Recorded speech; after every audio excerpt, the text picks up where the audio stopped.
Good evening. My name is Rudi, and tonight we're going to discuss CFDs. Now, what is CFDs? CFDs is contract for difference. So, what it basically means is that you can trade contracts with certain companies instead of full shares. All right. And with those batches of the company that you buy, basically buying and not owning, right? What I mean by that is that on equity, usually you would own a certain share, but with a CFD, a contract, you won't own it. You're just hiring the contract. Okay, so you're basically renting it. Um, so a CFD basically has two parts. So two parts to it, which we call the leverage. Okay, and also the margin. Okay, so you get a leverage and a margin. The leverage can also be called the gearing. All right, so what is leverage and gearing? So gearing or leverage is basically the percentage that you pay per share. Instead of paying, let's say, a full percentage on a share, you're only paying a certain amount on a share. All right, and that also calculates your margin with what percentage you're basically buying on the share. So leverage or gearing can be anything from 1 to 10. It also depends on through you trading. So if you're trading through Standard Bank, it would be a 1 to 10. If you're trading through FNB, it would be a 1 to 5 ratio. If you're trading through NetBank, the ratio might differ as well. And some companies can even go as high as 100. Okay, so there are some companies that can push the gearing or the leverage um, to a peak. Okay, so but then the other thing with the leverage or gearing is that you will pay you'll pay way less on a share, but the problem is that your risk to reward is way higher. So the higher that ratio is, or that gearing ratio is, the the higher your risk is. So a 1-to-1 ratio is basically how an equity would work. So 1-to-1 ratio, that is an equity. So in this case, with a 1-to-1, 10 Rand is 10 Rand. Okay, so I'm paying 10 Rand per share. But if it's a, let's say, 5, okay, so let's say it's a 1-to-5 ratio, sorry, 1-to-5 ratio on a share, then I'm going to pay 2 Rand per share. All right, instead of paying 10 Rand per share, I would be paying 2 Rand per share. So I'm dividing that 10 by 5. So I'm only paying 2 Rand per share instead of the full price. Okay. If let's say it's a perfect 10, let's say we got a 1 to 10 ratio on a share, then it means that I'll be paying 1 Rand per share instead of the full 10 Rand per share. Okay. And then that ratio also multiplies the amount that you basically putting in. So if we've got, let's say, a 1-to-5 ratio, we're paying 2 Rand per share, right? And I put in 1,000 Rand, okay, so 1,000 Rand, then my shares would be worth, because it's a 5, okay, let's say it's on a perfect 5, then it means my exposure would be 5,000 Rand. Okay, so what it means is that the bank will loan you 4,000 Rand. Okay, so your shares would be your 1,000 Rand shares, right, on a 1-to-5 ratio. So let's just take this over here. So on a 1-to-5 ratio, your with 1,000 Rand, your exposure would be 5,000 Rand. Okay, and then your what the bank basically loans you is 4,000 Rand. So in total, you've got 5 then. Okay, because of that 5 on your ratio. Okay. The margin would be basically the percentage that you're paying. Okay, so the percentage on that amount would be on that amount would be 20%. So the margin would be 20%. There's my percentage. There we go. So 20%. So I'm paying 20% of the 5,000 Rand, which is 1,000 Rand. Okay, so your margin will be calculated on 20%. So, but the higher that is, the higher this ratio is. All right, so let's say, for instance, you had a 7. Okay, then that margin percentage would go down, which means I'm paying a smaller price per share. So I'm not paying full price per share, I'm paying a smaller percentage on the margin. Okay, so if we take it into real terms, so let's go to then Compass Software, and I take a share like SSW as an example. I go to Sibanye-Stillwater and I say buy shares, and I'm going to select my trade on my CFD account, which right at the bottom, it will show your leverage and your margin. So just what we did on the notepad, we've got a 20% margin with a 5% leverage. Okay, same here, we've got a 5% leverage with a 20% margin. So I'm paying 20% of the original price. I'm not paying full price. So if I take in, let's say in this instance, I take 125 shares, my required margin, which I would want, which I would pay, is going to be 1,498 rand and 75 cents, but my exposure is 7,493 rand and 75 cents. Okay, so it differs from company to company, from share to share.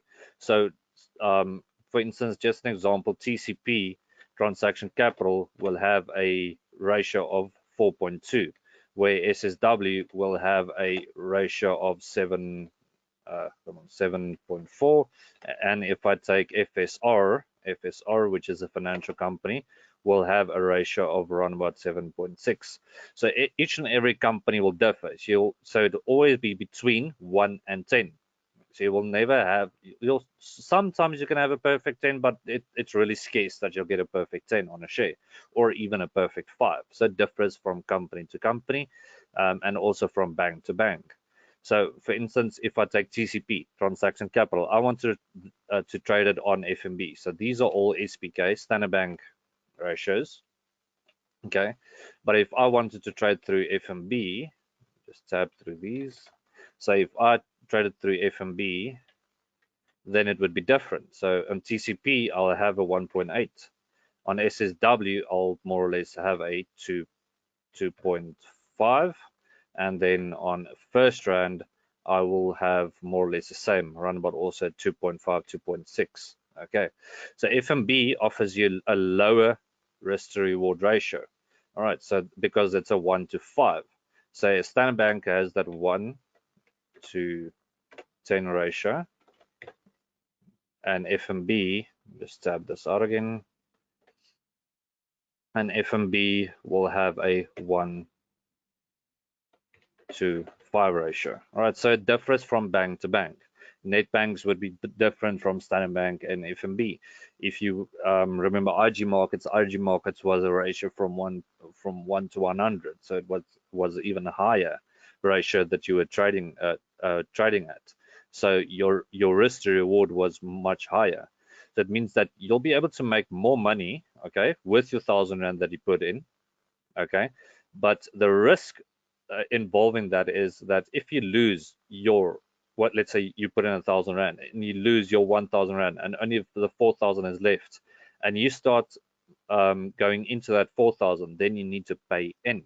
All right, then you need to pay in a certain amount to break even on that 4,000, because remember, the bank only borrowed you 4,000, and you might need to pay in an extra amount so that you'll be able to, one, cover your overnight fees, and also be able to make profit with your own money. So for instance, you'll have to replace that entirety of the 1,000 rand, and not just the amount that you lost on the 4,000 rand.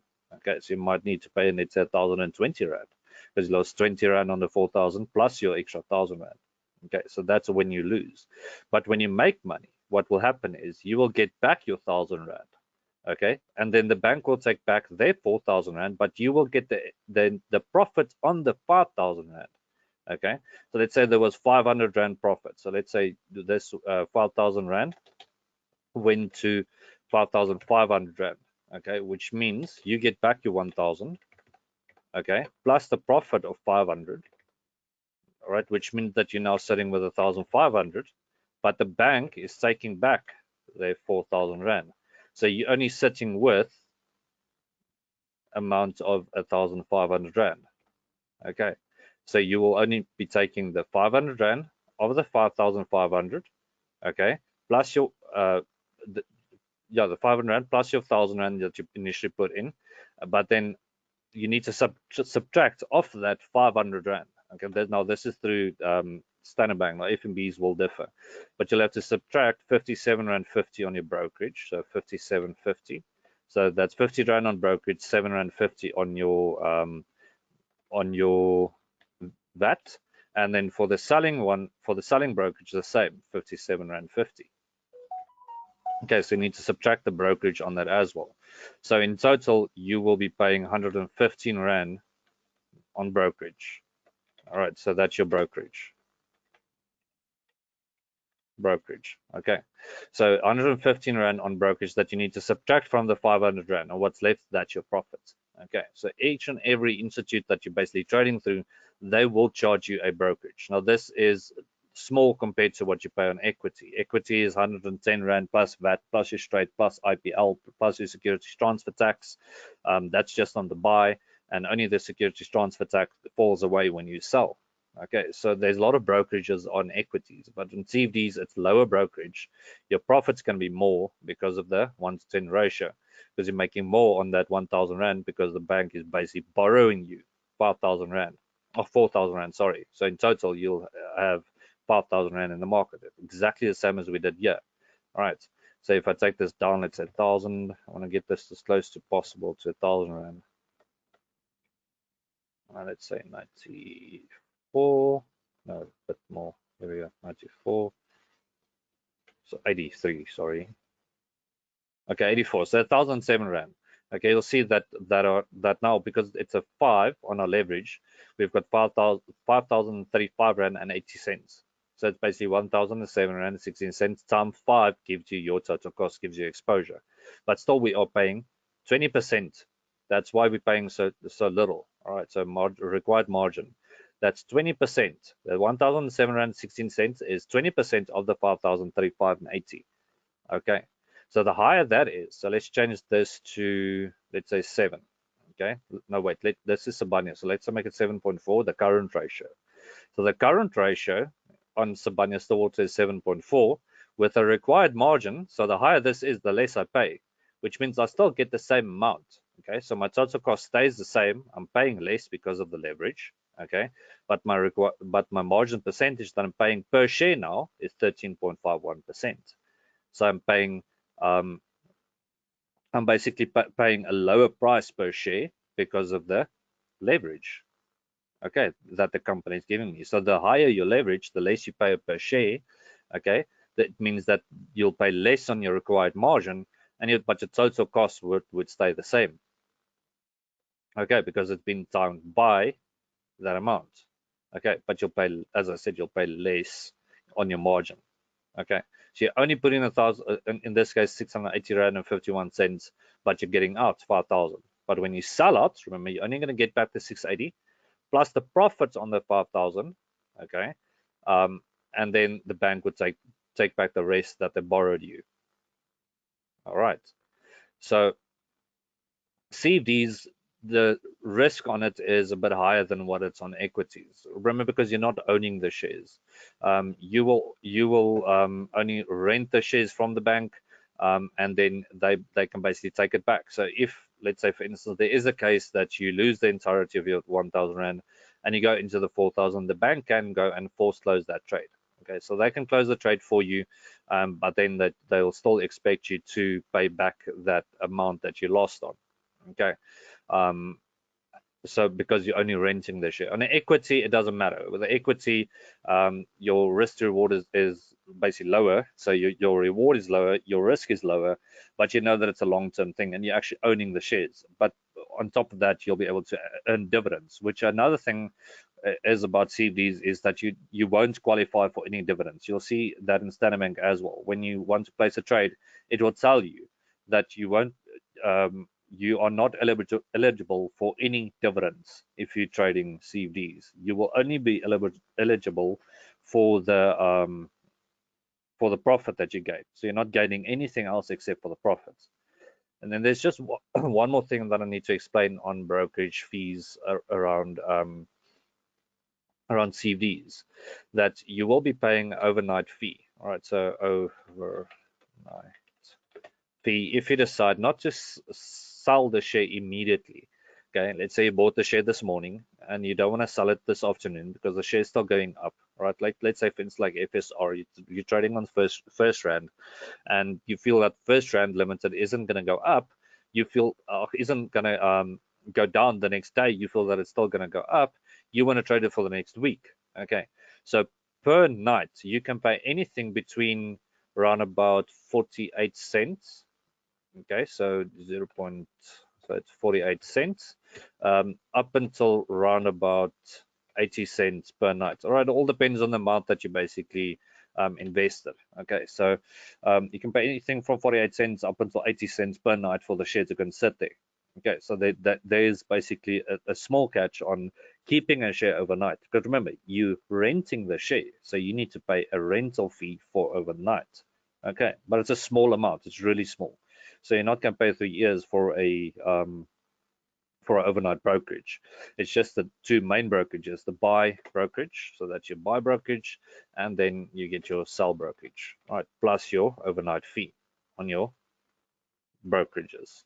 Okay, so if we can quickly go over that, that again, leverage or gearing ratio can be anything from 1 to 10, depending on which bank you're trading. FNB, for instance, is 1 to 5. On a 1-to-1 ratio, the price will always stay the same, but the moment it starts to change from a 1 to 5 or a 1 to 10 or a 1 to 7 ratio, you'll pay less on the amount, okay, which will give you basically a marginal percentage that you're paying. All right, so CFDs isn't hard to understand. It's just you need to practice with it. You need to understand the concept of when are you starting to make profit, when are you starting to lose money, and when you need to basically pay back when you lose money, and when to get out. Don't get greedy with CFDs as well. So that's why you need to put in decent stop losses.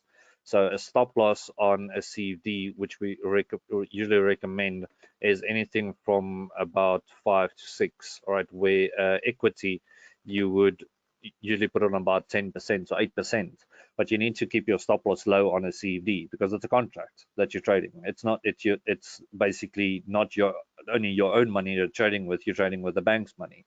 So that's why we say to keep your risk lower, put in a stop loss of 5 to 6, and then if you're basically wanting a target, then try to keep a target the same. All right, around about 5 to 6. You can adjust it later on. You can say, listen, okay, I've reached my 6% target. I want to make even more. All right, then it's fine. But stop loss, always keep it on a 5 to 6, especially through Standard Bank. Standard Bank, basically, you can set up a stop loss, a decent stop loss with let's say a limit price of about 10 cents. So it's 10 cents past your 5%. Then we'll start at 10 cents past that. So the moment it reaches 10 cents past the 5% or 6%, it will automatically sell it out. On FNB, they call it a contingency sell. All right, so on FNB, you need to set up a certain contingent, but the only downside, which I don't like about FNB, is that you'll always need to sit with a calculator and auto-calculate these values. All right, so you need to calculate these values yourself to see what your leverage was. They don't give you your leverages. Okay, you need to calculate that yourself. But it's easy math. So what you do is, let's say for instance, it's a 1 to 5 ratio. You put in 1,000 rand. Come on, you put in 1,000 rand, and then your ratio was 5. All right. In this case, let's say it was 5, then it would have timed it by 5, which would give you the 5,000. So all you do is you take 5,000 rand divided by the smaller amount, which would give you your 5. So if it was a smaller amount, so let's say for instance this was 500 rand that you put in. Okay, so it's 5,000 divided by 500, and that will give you your leverage. So always your bigger amount, your margin, all right, or your total cost, total cost divided by your margin will give you your leverage. Okay, Standard Bank will automatically give that to you on each of their quotes. So when you go to Standard Bank and you quote on a share, then it will basically give you the leverage. Okay, or the gearing ratio. They call it gearing. That's why I said at the top your leverage or gearing.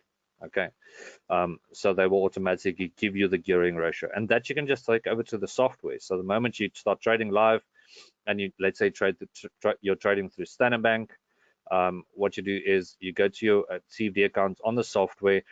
Also, another thing, remember, it won't duplicate from here to Standard Bank or from here to FNB. You need to duplicate your transactions. Okay, you can't link the two softwares. All right, there's no way to do it. No bank will allow it.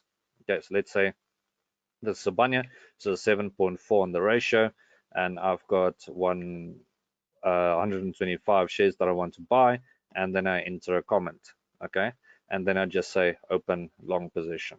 All right, another thing, what you can do is you get open long and open short positions. So there's two types of positions that you can open. So you've got a long and you've got a short. All right, so either you short a share or you long a share. Now, to put it in plain terms, a long is a buy position and a short is a sell position. So you can make money in both directions.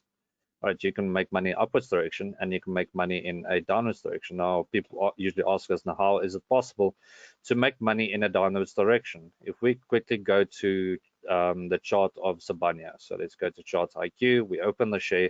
Now, normally you would read the chart from bottom to top. Okay, so you would put in a buy order over here, which you call a long.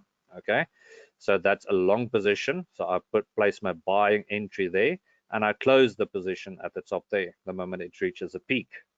Okay, so that would be my long position. That can even happen in a day. I mean, you buy at the bottom here, sell out at the top. So opening price of 54.99 closing of 58.54. I close my position on that closing, or even before the close of the day, I take my position out. So I made my profit within 1 day. Okay, so you can buy low, sell high immediately. Okay, but a sell or a short would work the other way around. Okay, so instead of buying low, you would basically place a sell order at the top. So let's say, for instance, like over here, so I would place a sell order right there. Okay, there's the confirmation on the stochastic for a sell order, and then I would close the position at the bottom. Okay, so which means is that I made profit in a downward trend. Okay, so basically I'm voting against the company. So it's the same as more or less CFDs, or sorry, Forex. So instead of trading against the currency, you're trading for a currency.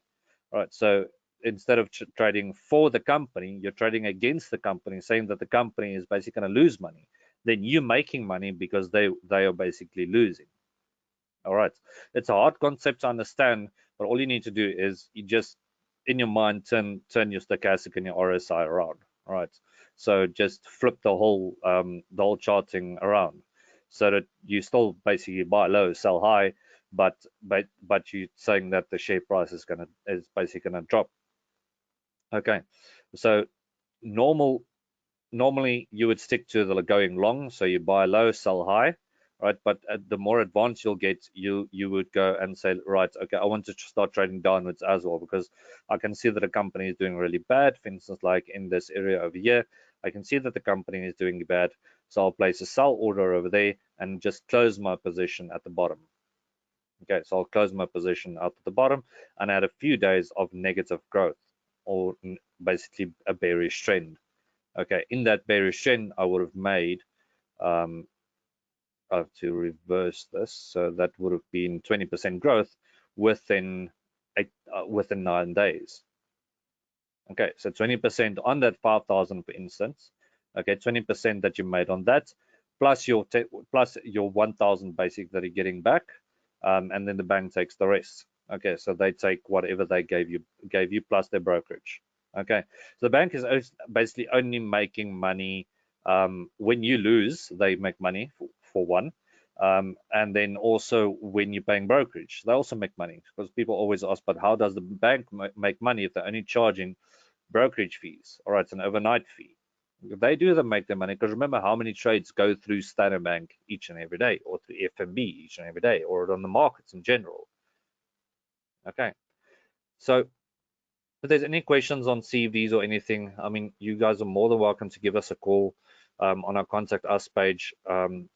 or you can come visit us at the office, even if you want to, on Prosperity Park, 1002 Clifton Avenue. Contact us on the head office number, contact any one of the 3 support numbers, or even send us an email to info@sharetrackin.com or support@sharetrackin.com, and we'll be able to assist you with your CFDs or any questions on your CFDs. All right. But yeah, so that's it for this session. As I say, if you've got any questions, you're more than welcome to ask us, and then we'll get in touch with you.